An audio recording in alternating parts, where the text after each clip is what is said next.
காலையில அலாம் அடிச்சதும், ச்சே! இன்றைக்கும் இந்த வேலைக்கு போகணுமா? அண்டு ஒரு நிமிஷம் யோசிச்சு, மனசே இல்லாம படுக்கைய விட்டு எழுந்துக்கிற நபரா நீங்க? வேலையில எந்த பிடிப்பும் இல்ல. மன அழுத்தம் அதிகமா இருக்கு. ஆனா வேலைய விட்டு உடனே நிக்கவும் முடியாது. ஏனென்று சொன்னா, குடும்ப பொறுப்புகள், அந்த வேலைய நம்பி வாங்கின கடன்கள், வீட்டு செலவுகள் என்று நிறைய கமிட்மெண்ட்ஸ் கழுத்த நெரிக்குது. இன்னும் கொஞ்சம் காலத்துல இந்த வேலையில இருந்துதான் ஆகணும் என்று சொல்ற கட்டாயம். ஒரு கூண்டுக்குள்ள அடப்பட்டது போல ஒரு உணர்வு உங்களுக்கும் இருக்குதா? முதல்ல ஒரு விஷயத்தை தெரிஞ்சுக்குவோம். You are not alone. நீங்க தனியா இல்ல. நம்ம லட்சக்கணக்கான மனிதர்கள் தினமும் எதிர்கொள்ற ஒரு அமைதியான மன போராட்டம் தான் இது. இன்றைக்கு இந்த வீடியோல இந்த உணர்வு ஏன் வருகுது, இதுல இருந்து நம்ம மனசை பாதிப்பில்லாம பாதுகாத்து இந்த இடைப்பட்ட காலத்தை எப்படி கடக்கிறது சம்பந்தமா தான் இந்த வீடியோல நாம பார்க்க போறோம். வேலையில பிடிப்பில்லாத இந்த உணர்வு ஏன் நமக்கு ஏற்படுது? உளவியல் ரீதியா இதை நாம கொக்னிட்டிவ் டிசானன்ஸ்னு சொல்லுவோம். அதாவது நம்மளோட மனசு ஒரு பாதையை விரும்புது. ஆனா நம்மளோட சூழ்நிலை, அதாவது மெயினா ஃபைனான்சியல் ரியாலிட்டி நம்மள வேறொரு பாதையில கட்டாயப்படுத்தி வைக்குது. நம்மட சுய விருப்பத்துக்கும் நம்மட கடமைக்கும் இடையில ஒரு மிகப்பெரிய போர் நடக்குது.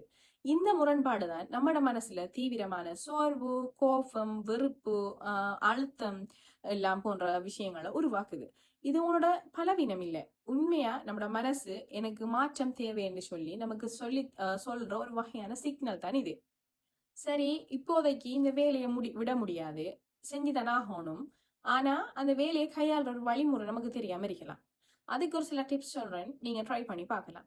முதலாவது நீங்க செய்யலாம்னு சொன்னா, நம்மள பலர் செய்யற மிகப்பெரிய தப்பு என்னன்னு சொன்னா, வேலையை வீட்டுக்கும், வீட்டு பிரச்சனையை வேலைக்கும் எடுத்துட்டு போறது. இனிமேல் நம்மட வேலையை நம்மளோட அடையாளமா பார்க்க தேவையில்லை. அது வெறும் நம்மட வாழ்வாதாரத்துக்கான ஒரு கருவிதான், அதாவது டூல் ஃபார் சர்வைவல் சொல்லலாம். இந்த வேலை தான் நான் என்று சொல்லி நினைக்காம, இந்த வேலை என் குடும்பத்தை காப்பாத்த எனக்கு கிடைச்சிருக்க ஒரு வழி என்று சொல்லி நினைப்போம். இப்ப ஈவினிங் 5 மணிக்கு அல்லது 6 மணிக்கு ஆபீஸ்ல இருந்து நம்ம வெளியே வாரோம்னு சொன்னா, மனதளவிலும் அந்த வேலையை அங்கேயே கழட்டி வச்சுட்டு தான் வரணும். வேலை நேரத்துல வேலையை மட்டும் செய்யறதும், அதற்கு பிறகு அது உங்களோட வாழ்க்கையை ஆக்கிரமிக்காம இருக்கிறதுக்கு இடம் கொடுக்காதீங்க. ஏனென்று சொன்னா, வேலை நேரத்துல வேலையையும், வீட்டு நேரத்துல வீட்டையும் பார்க்கறதுதான் நீங்க செய்ய வேண்டிய முதலாவது முக்கியமான விஷயம். இரண்டாவது ஸ்ட்ராட்டஜி தான் கிளியர் எக்ஸிட் பிளான். அதாவது இந்த நேரம் நமக்கு உணர்வு எப்படி இருக்கும்னு சொன்னா, கண்ணை கட்டி காட்டுல விட்ட மாதிரி, வெளிச்சமே இல்லாத ஒரு இருட்டு அறையில் இருக்க மாதிரி நமக்கு உணர்வு. இந்த உணர்வு மிகவும் ஆபத்தானது. நான் இந்த வேலையில இன்னும் 6 மாசம் அல்லது ஒரு வருஷத்துக்கு தான் இருக்க போறேன் என்று சொல்லி நமக்கே நாம் ஒரு டெட்லைனை எழுதி கொள்ளுவோம்.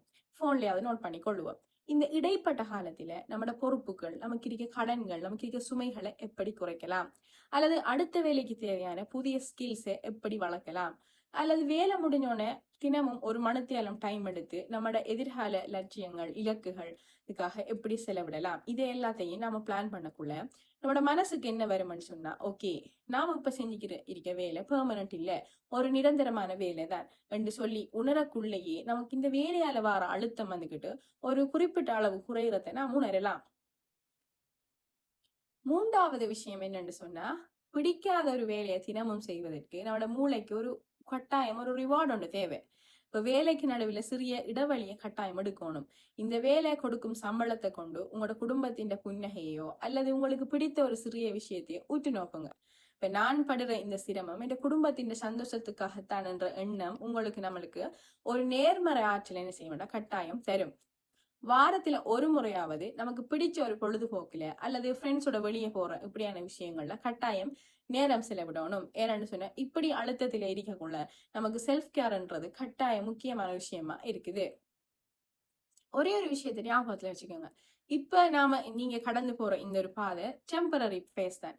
இப்ப புயல் எவ்வளவு தீவிரமா இருந்தாலும் ஒரு நாள் அது கட்டாயம் ஓஞ்சுதான் ஆகணும். உங்களோட குடும்பத்துக்காக, உங்களோட பொறுப்புகளுக்காக விருப்பம் இல்லாத ஒரு வேலையை தினமும் பொறுப்போடு செய்யறீங்க என்ற ஒரு விஷயம் இருக்குதானே, அங்கதான் உங்களோட உண்மையான பலம் இருக்குது. You are stronger then you think. இந்த தற்காலிக சூழ்நிலை உங்களை உடைக்க இடம் கொடுக்காதீங்க. ஏனென்று சொன்னா, சில விஷயங்களை நம்பிக்கையோட திட்டமிடுங்க, காலம் நிச்சயமா மாறும். இந்த வீடியோ உங்களோட மனசுக்கு ஒரு சிறிய நம்பிக்கையை கொடுத்திருந்தா, இதே சூழ்நிலையில் இருக்கிற உங்களோட நண்பருக்கோ அல்லது சக ஊழியருக்கோ கட்டாயம் இதை பகிருங்க.